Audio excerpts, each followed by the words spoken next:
उस आदमी ने लापरवाही से कहा, बधाई हो, तुम्हारी बेटी हुई है। फिर उसे तुरंत जमीन पर पटक दिया गया। भारत में बेटी का होना शर्म की बात मानी जाती है, जबकि अगर बेटा हो जाए तो सबको मिठाई बांटी जाती है।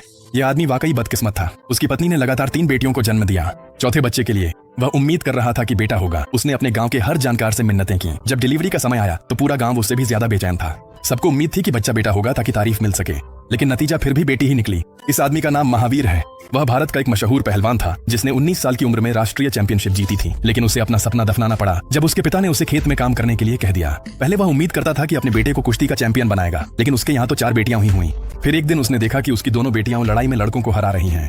तभी उसे एहसास हुआ, बेटा ही क्यों चाहिए, बेटियां भी चैंपियन बन सकती हैं। महावीर ने अपनी दोनों बेटियों को सख्ती और अनुशासन के साथ ट्रेनिंग देना शुरू किया। वे सुबह 5 बजे उठती और 2 घंटे दौड़ती। उनके बाल छोटे काट दिए गए। उन्हें लड़कों के कपड़े पहनने पड़े। तली भुनी चीजें खाना मना था और हर दिन कड़ी ट्रेनिंग करनी पड़ती थी। गांव के लोग उन पर हंसते थे।